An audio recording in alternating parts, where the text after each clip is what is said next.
Salam sejahtera Bapak Ibu dan Saudara-saudari. Hari ini 13 Mei 2022 di hari Jumat. Mari kita sambut sukacita kita dengan mendengarkan firman Tuhan. Kita persiapkan hati dan pikiran kita Bapak Ibu dan Saudara-saudari.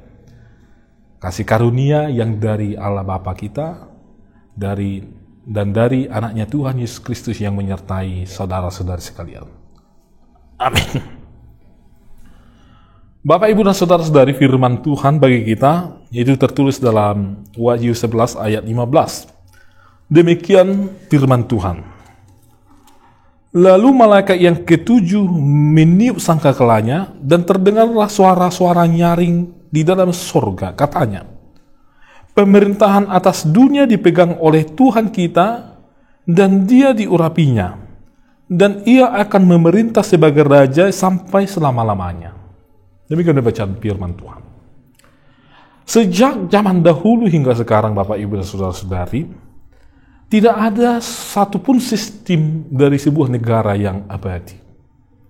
Dari zaman kerajaan hingga zaman sekarang orang yang menganut sistem demokrasi, dan kita tidak tahu sistem apa yang akan terjadi di masa yang akan datang.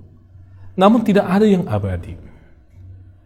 Raja berganti, dia akan membawa kebijakannya yang baru, dan raja itu nanti setelah dia berakhir, digantikan raja yang lain, kebijakan yang baru akan datang juga.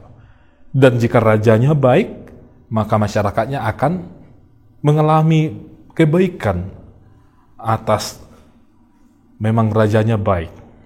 Tapi bagaimana jika raja seorang yang serakah, yang tidak peduli?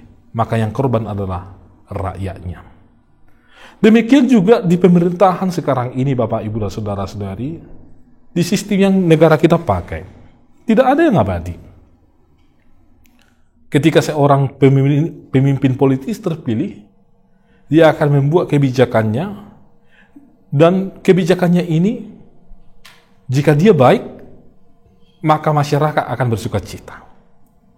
Tetapi ketika dia seorang pemimpin yang otoriter, yang serakah, yang hanya mementingkan kepentingannya sendiri, maka masyarakat akan mengalami penderitaan, akan mengalami yang namanya kesusahan akibat dari sistem yang dibawa oleh para pemimpin politis sekarang ini.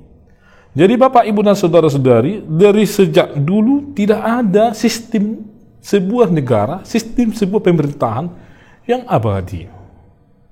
Dan dari sejak dahulu sudah berganti-ganti yang namanya sistem yang diupayakan untuk menjawab yang namanya kebutuhan manusia, di mana kebutuhan manusia itu yaitu kesejahteraan, kedamaian, keadilan, dan masih banyak lagi.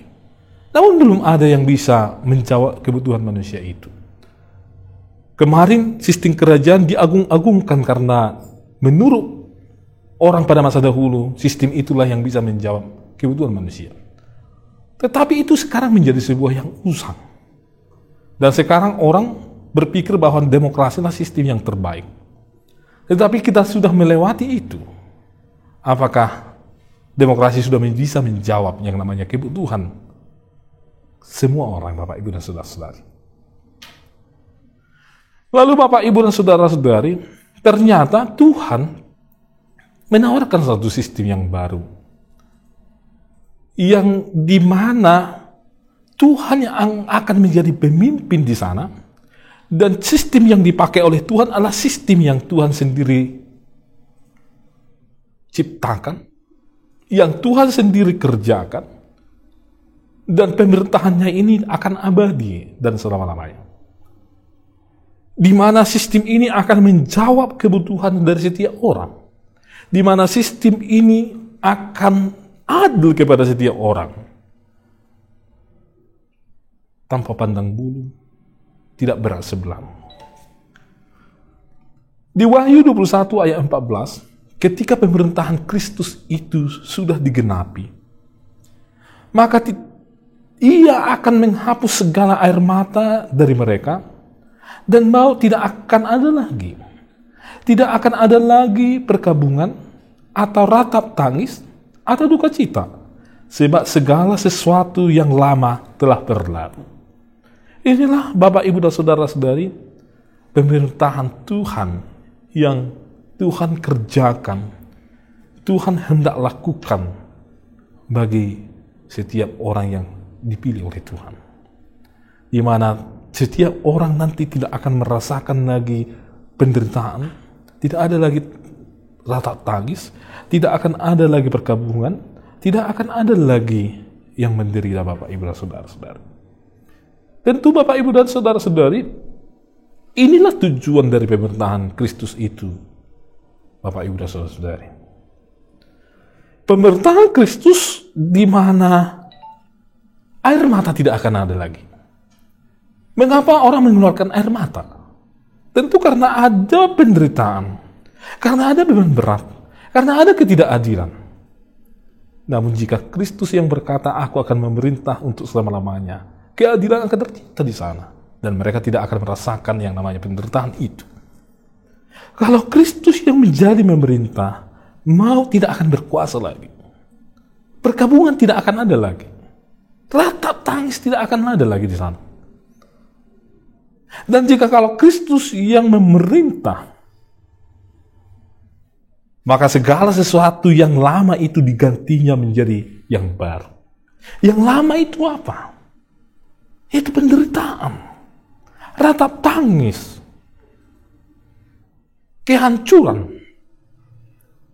Dan Kristus akan mengganti dengan yang baru. Yang baru itu apa? Damai sejahtera. Orang-orang akan tersenyum. Orang-orang akan tertawa. Orang-orang akan bersyukur memuliakan Tuhan. Bapak, Ibu, dan saudara-saudara. Inilah sistem pemerintahan yang akan Tuhan bangun. Akan Tuhan kerjakan. Dan sedang berlangsung. Hari ini Bapak, Ibu, dan saudara-saudari, gereja menjadi salah satu bentuk dari wujud pemerintahan Kristus di tengah-tengah dunia ini. Di mana kepala gereja adalah Kristus. Di gereja, Kristus yang memimpin, Kristus mengarahkan gereja itu supaya setiap orang itu diperlakukan dengan adil. Di gereja itu diperlakukan setara. Di gereja itu diperlakukan orang yang berbeban berat dihibur. Orang yang mengalami kegagalan dikuatkan. Di gereja itu, setiap orang yang terpinggirkan menjadi seorang yang berharga. Setiap orang yang mengalami kemalangan menjadi berharga di hadapan Tuhan. Untuk itu Bapak, Ibu, dan saudara-saudari, kita ini adalah menjadi gereja-gereja tempat Kristus memerintah. Gereja adalah orangnya, bukan bangunannya. Gereja adalah di mana Kristus memerintah. Gereja diri kita ini. Dan biarkanlah Kristus yang memerintah atas diri kita ini, Bapak, Ibu, dan saudara-saudari, mengerahkan kita untuk melakukan yang namanya keadilan. Supaya rata tangis tidak terjadi lagi di tengah-tengah kehidupan kita, tengah-tengah keluarga kita, atau bahkan tengah-tengah jemaat. Supaya penderitaan, ketidakadilan itu bukan menjadi bagian dari orang-orang yang dimana Kristus memerintah. Dan yang terakhir Bapak, Ibu, dan saudara-saudari, apapun kuasa di tengah-tengah dunia ini, entah itu kuasa kejahatan, entah itu kuasa yang sangat kuat untuk merusak segala tatanan yang sudah Tuhan membuat. Kalau kita membaca kitab Wahyu ini, bahwa kejahatan, ketidaksempurnaan, kerusakan itu tidak berkuasa, endingnya bukan itu. Tetapi endingnya adalah di mana Allah memerintah, di mana orang-orang akan bersuka cita, bernyanyi, memuliakan Tuhan, di mana tidak ada lagi ratap tangis, di mana sukacita yang keluar dari setiap orang. Jadi Bapak, Ibu, dan saudara-saudari, ternyata Allah berkuasa untuk mengubah situasi yang tidak adil itu, untuk mengubah ketidakberesan, ketidaksempurnaan itu menjadi lebih sempurna. Dan itulah ending dari proses kehidupan di tengah dunia ini. Amin.